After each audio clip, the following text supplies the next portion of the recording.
ಚಕ್ರವರ್ತಿ ಸುಲಿಬೆಲೆ ಅವರಿದ್ದಾರೆ. ಚಕ್ರವರ್ತಿ ಸುಲಿಬೆಲೆ ಅವರೇ, ಕೊನೆಯದಾಗಿ ಜಮ್ಮು ಕಾಶ್ಮೀರದ ವಿಚಾರದಲ್ಲಿ all said and done BJP ಇನ್ನೊಂದು ಅವಧಿಗೆ ಕೇಂದ್ರದಲ್ಲಿ ಅಧಿಕಾರದಲ್ಲಿ ಇದೆ. At the same time national conference ಮತ್ತು ಕಾಂಗ್ರೆಸ್ ಈಗ ಅಧಿಕಾರ ಹಿಡಿಯುವ ಎಲ್ಲ ಸಾಧ್ಯತೆಗಳು ನಿಚ್ಚಳವಾಗಿದೆ ಜಮ್ಮು ಕಾಶ್ಮೀರದಲ್ಲಿ. ಮುಂದಿನ 5 ವರ್ಷಗಳ ಅವಧಿಗೆ ಜಮ್ಮು ಕಾಶ್ಮೀರದ ಭವಿಷ್ಯ ಹೇಗಿರುತ್ತೆ? ಯಾಕಂತಂದ್ರೆ ನೀವು ಅಲ್ಲಿ ಓಡಾಡಿದ್ದೀರಾ, ಚೆನ್ನಾಗಿ ಅಲ್ಲಿನ ಜನಗಳ ನರ್ವ್ ಏನು ಅನ್ನೋದು ನಿಮಗೆ ಗೊತ್ತು. ಮುಂದಿನ 5 ವರ್ಷಗಳನ್ನ ಹೇಗೆ ನೋಡ್ತೀರಾ ಜಮ್ಮು ಕಾಶ್ಮೀರದ ವಿಚಾರದಲ್ಲಿ? ಒಂದು in simple sense, Jammu Kashmir ಇವತ್ತಿಗೂ ಅದೊಂದು ಪ್ರತ್ಯೇಕ ರಾಜ್ಯ ಮಾಡ್ಲಿಲ್ಲ. ಅದನ್ನ ಇನ್ನು ಅಂದ್ರೆ ಅದಕ್ಕೆ ಪೂರ್ಣ ಅಧಿಕಾರದ ರಾಜ್ಯ ಆಗ್ಲಿಲ್ಲ. ಈಗ ಕೇಂದ್ರಾಡಳಿತ ಪ್ರದೇಶವಾಗಿಯೇ ಇರೋದ್ರಿಂದ ಪೂರ್ತಿ ಕಂಟ್ರೋಲ್ ನರೇಂದ್ರ ಮೋದಿ ಅವ್ರ ಕೈಯಲ್ಲೇ ಇರುತ್ತೆ. ಹೀಗಾಗಿ ಅದು ಬಾರ್ಡರ್ ಸ್ಟೇಟು ಕೂಡ ಆಗಿರೋದ್ರಿಂದ ಅದನ್ನ ಪೂರ್ತಿ ಕಂಟ್ರೋಲ್ ಅಲ್ಲಿ ಇಟ್ಕೊಳ್ತಾರೆ.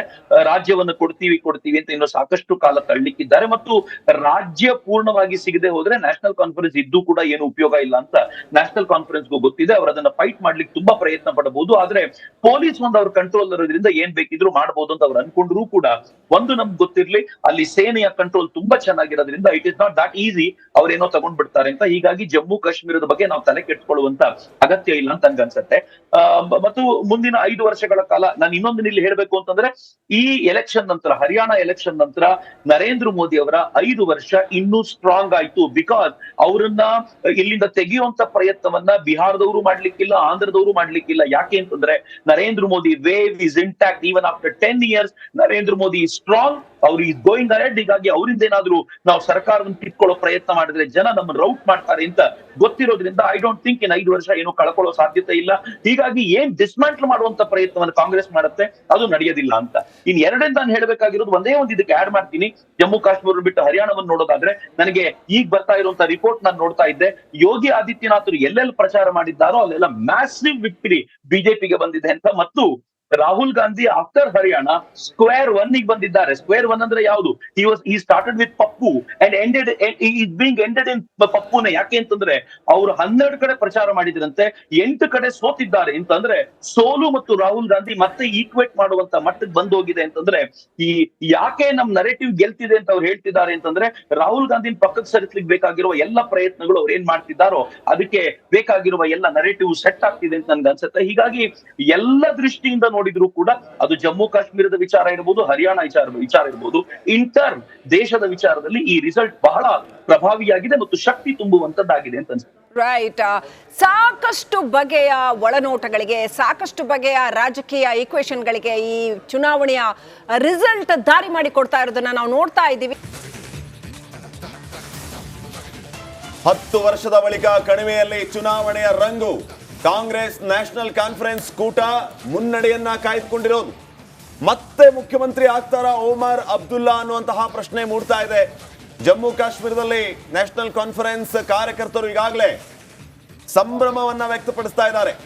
ಪಟಾಕಿ ಸಿಡಿಸಿ ಸಿಹಿ ಹಂಚಿ ಸಂಭ್ರಮಿಸ್ತಾ ಇದ್ದಾರೆ. 10 ವರ್ಷಗಳ ಬಳಿಕ ಈ ಮೂಲಕ ಕಣಿವೆ ರಾಜ್ಯದಲ್ಲಿ ಚುನಾವಣೆಯ ರಂಗು ಒಂದ್ ಕಡೆ ಆದ್ರೆ, ಬಿಜೆಪಿ ಭಾರಿ ನಿರೀಕ್ಷೆಯನ್ನ ಇಟ್ಕೊಂಡಿತ್ತು ಈ ಕಣಿವೆ ರಾಜ್ಯದ ಮೇಲೆ. ಜೊತೆಗೆ ಅಲ್ಲಿನ ಜನ ಬಿಜೆಪಿ ಅಸ್ತು ಅಂತಾರೆ, ಕಮಲವನ್ನ ಅರಳಿಸ್ತಾರೆ ಅನ್ನುವಂತಹ ಭಾರಿ ಭರವಸೆಯನ್ನ ಇಟ್ಕೊಂಡಿತ್ತು. ಆದ್ರೆ ಬಿಜೆಪಿ ಅನ್ಕೊಂಡ ರೀತಿಯಲ್ಲಿ ಅಲ್ಲಿ ಸಾಧಿಸಿಲ್ಲ ಅನ್ನುವಂತಹ ಮಾತುಗಳು.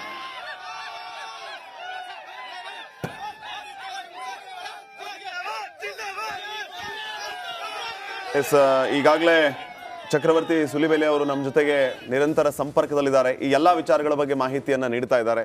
ನಾವು ಕೂಡ ಈಗಾಗಲೇ ಹರಿಯಾಣ ಮತ್ತು ಜಮ್ಮು ಕಾಶ್ಮೀರದಲ್ಲಿ ಚುನಾವಣಾ ಫಲಿತಾಂಶದ ಬಗ್ಗೆ ಏನೆಲ್ಲ ಆಗ್ತಾ ಇದೆ ಅನ್ನುವಂತಹ ಪಿನ್ ಟು ಪಿನ್ ಡೀಟೇಲ್ಸ್ ಅನ್ನ ಕೊಡ್ತಾ ಇದ್ದೀವಿ. ನಾನು ಶ್ರೀಪಾದ್ ಪಾಟೀಲ್, ನನ್ನ ಜೊತೆ ಇದ್ದಾರೆ ನಿಕೇಶ್ ಕೊಠಾರಿ. ಚಕ್ರವರ್ತಿ ಸುಲಿಬೆಲೆ ಅವ್ರನ್ನ ಮಾತಾಡ್ಸೋಣ. ಸುಲಿಬೆಲೆ ಅವರೇ, ಜಮ್ಮು ಕಾಶ್ಮೀರದಲ್ಲಿ ನಿರೀಕ್ಷೆಗೂ ಮೀರಿ ಸಾಧನೆಯನ್ನ ಬಿಜೆಪಿ ಸರಿ 100ಕ್ಕೆ 100ರಷ್ಟು ಮಾಡುತ್ತೆ ಎನ್ನುವಂತಹ ಭಾವವೇ ಎಲ್ಲರಲ್ಲಿತ್ತು. ಆದರೆ ಎಲ್ಲವೂ ಕೂಡ ಉಲ್ಟಾ ಆಗಿದೆ ಅನ್ನೋದು ಒಂದು ಕಡೆ ಆದ್ರೆ, ಕಾಶ್ಮೀರದಂತಹ ಕಣಿವೆಯಲ್ಲಿ ತಕ್ಕ ಮಟ್ಟಿಗೆ ಬಿಜೆಪಿ ಟಕ್ಕರ್ ಕೊಟ್ಟಿದೆ, ವಿರೋಧ ಪಕ್ಷವಾಗಿ ಕುತ್ಕೊಳ್ಳುತ್ತೆ ಅನ್ನುವಂತ ಸಮಾಧಾನ ಇನ್ನೊಂದು ಕಡೆ. ಈ ಎರಡೂ ಆಯಾಮಗಳಲ್ಲಿ ಈಗ ದೇಶದಲ್ಲಿ ಚರ್ಚೆ ಆಗ್ತಾ ಇದೆ. ನೀವಿದನ್ನ ಯಾವ ರೀತಿ ನೋಡ್ತೀರಿ ಅಂತ? ಜಮ್ಮು ಕಾಶ್ಮೀರದಲ್ಲಿ ಬಿಜೆಪಿ ಗೆಲ್ಲತ್ತೆ ಅಂತ ಯಾವಾಗ್ಲೂ ಅನ್ಸಿರ್ಲಿಲ್ಲ, ಟು ಬಿ ಫ್ರಾಂಕ್. ಏನಂತಂದ್ರೆ ಜಮ್ಮು ಕಾಶ್ಮೀರ ಒಟ್ಟು 3 ಪಾರ್ಟ್. ಒಂದು ಜಮ್ಮು, ಮತ್ತೊಂದು ಕಾಶ್ಮೀರ, ಮೂರನೇದು ಲದ್ದಾಖ್. ನಾನು ಯಾವಾಗ್ಲೂ ಹೇಳ್ತಿರ್ತೀನಿ, ಜಮ್ಮು ಹಿಂದೂ ಬಾಹುಳ್ಯ, ಕಾಶ್ಮೀರ ಮುಸ್ಲಿಂ ಬಾಹುಳ್ಯ ಮತ್ತು ಲದ್ದಾಖ್ ಅದು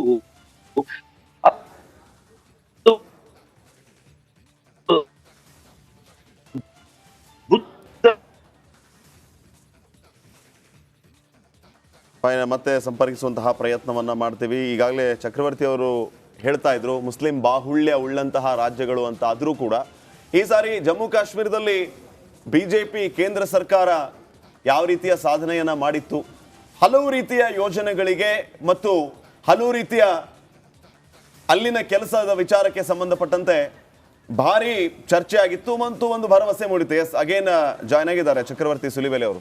ಎಸ್ ಚಕ್ರವರ್ತಿ ಅವರೇ, ತಾವು ಹೇಳ್ತಾ ಇದ್ರಿ ಜಮ್ಮು ಮತ್ತು ಕಾಶ್ಮೀರ ಈ ಕಣಿವೆ ರಾಜ್ಯದಲ್ಲಿ ಬಿಜೆಪಿಯ ಪರ್ಫಾರ್ಮೆನ್ಸ್ ಯಾವ ರೀತಿ ಇರುತ್ತೆ ಅನ್ನುವಂತಹ ವಿಚಾರವಾಗಿ. ಸದ್ಯಕ್ಕೆ ಮುಸ್ಲಿಂ ಬಾಹುಳ್ಯ ಉಳ್ಳ ರಾಜ್ಯಗಳಾದ್ರೂ ಕೂಡ ಕೇಂದ್ರ ಸರ್ಕಾರದ ಯೋಜನೆಗಳು ಕೈ ಹಿಡಿಯುತ್ತೆ ಅನ್ನುವಂತ ಆಶಾಭಾವ ಇತ್ತು. ಅಲ್ಲ, ಒಂದು ಏನಂತಂದ್ರೆ ನಾನು ಇದನ್ನ ಸ್ವಲ್ಪ ಎಕ್ಸ್ಪ್ಲೈನ್ ಮಾಡ್ಲಿಕ್ಕೆ ಪ್ರಯತ್ನ ಪಡ್ತೀನಿ. Yes please. ಜಮ್ಮುವಿನಲ್ಲಿ ಸೀಟ್ಸ್ ಕಡಿಮೆ, ಜನ ಜಾಸ್ತಿ. ಕಾಶ್ಮೀರದಲ್ಲಿ ಜನ ಕಡಿಮೆ, ಸೀಟ್ಗಳು ಜಾಸ್ತಿ. ಹೀಗಾಗಿ ಇವತ್ತು ನ್ಯಾಷನಲ್ ಕಾನ್ಫರೆನ್ಸ್ ಗೆದ್ದಿರೋದು. ವಾಸ್ತವವಾಗಿ ಜಮ್ಮುವಿಗಿಂತ ಕಡಿಮೆ ಜನ ಅಲ್ಲಿದ್ರು ಕೂಡ ಅಲ್ಲಿ ಸೀಟ್ಗಳು ಜಾಸ್ತಿ ಇರೋದ್ರಿಂದ 46 ಗೆಲ್ಲಿಕ್ಕಾಗಿದೆ. ಇದು ಸಿಂಪಲ್ ಕ್ಯಾಲ್ಕುಲೇಷನ್. ಇನ್ನು ಭೂಮಿಯ ದೃಷ್ಟಿಯಿಂದ ಅತ್ಯಂತ ವಿಸ್ತಾರವಾದ್ದು ಲದ್ದಾಖ್. ಅಲ್ಲಿ ಸಹಜವಾಗಿ ಜನನೂ ಕಡಿಮೆ, ಸೀಟ್ಗಳು ಕಡಿಮೆ. ಅದರಿಂದ ತುಂಬಾ ದೊಡ್ಡ ಲಾಭ ನಮಗೇನು ಕಂಡು ಬರೋದಿಲ್ಲ. ಆದ್ರೆ ಯಾವಾಗ ಮುಸಲ್ಮಾನರು ಜೊತೆಗೆ ಸೇರ್ತಾರೋ, ಇದನ್ನ ಬಾಬಾ ಸಾಹೇಬ್ ಅಂಬೇಡ್ಕರ್ ಹೇಳ್ತಾರಲ್ಲ, ಅವ್ರಿಗೆ ಚುನಾವಣೆಯ ಪ್ರಕ್ರಿಯೆ ಮುಸಲ್ಮಾನರಿಗೆ ಯಾವತ್ತೂ ಅರ್ಥ ಆಗೋದಿಲ್ಲ. ಯಾರು ನಮ್ಮ ಮಸೀದಿಗೆ ಒಳ್ಳೇದ್ ಮಾಡ್ತಾರೋ, ಮಸೀದಿಗೆ ನೆಲ ಹಾಸು ಹಾಕೊಡ್ತಾರೋ, ಇಂಥವ್ರಿಗೆ ನಾವು ವೋಟ್ ಮಾಡ್ಬಿಡ್ತೀವಿ ಅಂತ ಹೇಳೋ ಬಹುತೇಕರು ಅವರು ಮತದ ಆಧಾರದ ಮೇಲೆ ವೋಟ್ ಮಾಡ್ತಾರೆ. ನಿಮ್ಗೆ ಆಶ್ಚರ್ಯ ಅನ್ಸುತ್ತೆ, ಈ ಬಾರಿ ನ್ಯಾಷನಲ್ ಕಾನ್ಫರೆನ್ಸ್ ಮತ್ತು ಕಾಂಗ್ರೆಸ್ಸಿನ ಎಲೆಕ್ಷನ್ ಪ್ರಚಾರ ಏನಿತ್ತು ಗೊತ್ತಾ? ನಾವು ಅಧಿಕಾರಕ್ಕೆ ಬಂದ್ರೆ ಆರ್ಟಿಕಲ್ 370 ವಾಪಸ್ ತರ್ತೀವಿ ಅಂತ. ನೀವ್ ಯಾವ್ದನ್ನ ಈ ಸ್ಟುಡಿಯೋದಲ್ಲಿ ಕೂತ್ಕೊಂಡು ಡೋಲ್ ಹೊಡಿತಾ ಇದ್ದೀವೋ, ನಾನು ನೀವು ಎಲ್ಲ, ಆರ್ಟಿಕಲ್ 370 ತೆಗೆದಿದ್ದು ಗ್ರೇಟ್ ಮೂವ್ ಆಯ್ತು, ಜಮ್ಮುವಿನ ಜನ, ಕಾಶ್ಮೀರದ ಜನ ಖುಷಿ ಪಟ್ಟಿದ್ದಾರೆ ಅಂತ. ಆದ್ರೆ ಇಂಟ್ರೆಸ್ಟಿಂಗ್, ಕಾಶ್ಮೀರದ ಜನಕ್ಕೆ ಅದು ಆಸಕ್ತಿ ಅನ್ನಿಸ್ಲಿಲ್ಲ ಅಂತ.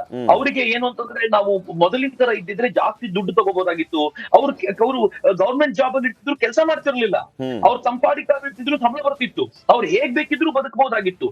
ಅವರಿಗೆ ಈ ದೇಶದ ಟ್ಯಾಕ್ಸ್ ನ ಬಹುಪಾಲು ಹಣ ಅಲ್ಲಿಗೆ ಹೋಗ್ತಿತ್ತು. ಅದನ್ನ ಚೆನ್ನಾಗಿ ತಿನ್ಕೊಂಡು ಉಂಡ್ಕೊಂಡಿದ್ರು. ಈಗ ಹಂಗಿಲ್ಲ. ಈಗ ಅವ್ರು ಕೆಲಸ ಮಾಡಬೇಕು. ಅವರು ಬೆಳಗ್ಗೆ 8 ರಿಂದ 10 ಗಂಟೆವರೆಗೂ ಕಲ್ಲೆಸ್ದಿದ್ರೆ 500 ರೂಪಾಯಿ ಸಿಕ್ತಿತ್ತು ಅವ್ರಿಗೆ. ಈ ಕಲ್ಲೆಸೆಯುವಂತ ಪ್ರಕ್ರಿಯೆ ಇಲ್ಲ. ಹೀಗಾಗಿ ಜಮ್ಮು ಕಾಶ್ಮೀರದಲ್ಲಿ ಒಂದು ಬದಲಾವಣೆ ಬಂದಿದೆಯಲ್ಲ, ಅದು ಬಹಳ ದೊಡ್ಡದಾಗಿರುವಂತ ಬದಲಾವಣೆ ಇಡೀ ದೇಶದ ಇತರೆ ಭಾಗದ ದೃಷ್ಟಿಯಿಂದ. ಆದ್ರೆ ಸ್ವತಃ ಕಾಶ್ಮೀರದ ಜನಕ್ಕೆ ಐ ಡೋಂಟ್ ಥಿಂಕ್ ಅವರಿಗೆ ಅದು ಯಾವತ್ತೂ ಬದಲಾವಣೆ ಅನ್ಸಿಲ್ಲ. ನಾನು ಸ್ವತಃ ಹೋಗಿರೋದ್ರಿಂದ ಹೇಳ್ತೀನಿ. ಅಲ್ಲಿನ ಜನ ಮತ್ತೆ ಹೇಳ್ತಿದ್ರು, ಒಳಗೊಂದು ನಮ್ಗೆ ಕುದಿ ಇದೆ, ಅದು ಯಾವಾಗ ಬರ್ಸ್ಟ್ ಆಗುತ್ತೋ ಗೊತ್ತಿಲ್ಲ ಅಂತ. ಇಲ್ಲಿ ಅನೇಕರು ಮಾತನಾಡ್ತಾ ಹೇಳ್ತಿದೀವಲ್ಲ, ಜಮ್ಮು ಕಾಶ್ಮೀರದಲ್ಲಿ ವೋಟಿಂಗ್ ಪರ್ಸೆಂಟೇಜ್ ಜಾಸ್ತಿ ಆಗಿದೆ, ಯಾವ ಮಣ್ಣಂಗಟ್ಟಿಯೂ ಇಲ್ಲ. ಆ ವೋಟಿಂಗ್ ಪರ್ಸೆಂಟೇಜ್ ಯಾಕೆ ಕಾಶ್ಮೀರದಲ್ಲಿ ಜಾಸ್ತಿ ಆಗಿದೆ ಅಂತಂದ್ರೆ, ಅವರು ಡಿಸಿಸಿವ್ ಆಗಿ ಈ ಬಾರಿ ಬಿಜೆಪಿಯನ್ನ ಅಲ್ಲಿ ತೆಗಿಬೇಕು ಅಂತ ನಿಶ್ಚಯ ಮಾಡಿದ್ರಿಂದ ವೋಟಿಂಗ್ ಪರ್ಸೆಂಟೇಜ್ ಜಾಸ್ತಿ ಆಗಿದೆ. ಈಗ ಆರ್ಟಿಕಲ್ 370 ಪರಿಸ್ಥಿತಿ ಏನಾಗಬಹುದು ಚಕ್ರವರ್ತಿ ಅವರೇ? ಈಗ ಏನು ಆಗೋದಿಲ್ಲ. ಆರ್ಟಿಕಲ್ 370ಗೆ ಅವರು ಜಮ್ಮು ಕಾಶ್ಮೀರದ ಅಸೆಂಬ್ಲಿಯಿಂದ ಅದು ಬರ್ಬೇಕು, ಪಾಸ್ ಆಗಿ ಬರ್ಬೇಕು. ಅಸೆಂಬ್ಲಿಯಲ್ಲಿ ಪಾಸ್ ಆಗಿ ಬಂದ ನಂತರ ಕೇಂದ್ರ ಸರ್ಕಾರ ಅದನ್ನು ಒಪ್ಕೋಬೇಕು. ಈಗ ತುಂಬಾ ದೊಡ್ಡ ಪ್ರೊಸೆಸ್ ಆಗಿದೆ. ಆರ್ಟಿಕಲ್ 370ನ ಇನ್ನು ಲಾಗು ಮಾಡೋದು ಅತೀವ ಕಷ್ಟ. ಕೇಂದ್ರದಲ್ಲೂ ಕೂಡ ಅವರದ್ದೇ ಸರ್ಕಾರ ಇದ್ದು ಅಲ್ಲೂ ಅದೇ ಇರಬೇಕು.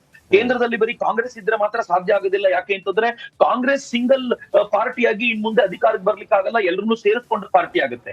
ಯಾವ ಪಾರ್ಟಿ ಕಾಂಗ್ರೆಸ್ ನ ಜೊತೆಗೆ ಸೇರ್ಕೊಳ್ಳುತ್ತೋ ಅವ್ರು ಬೇರೆ ರಾಜ್ಯದಲ್ಲಿ ಚುನಾವಣೆ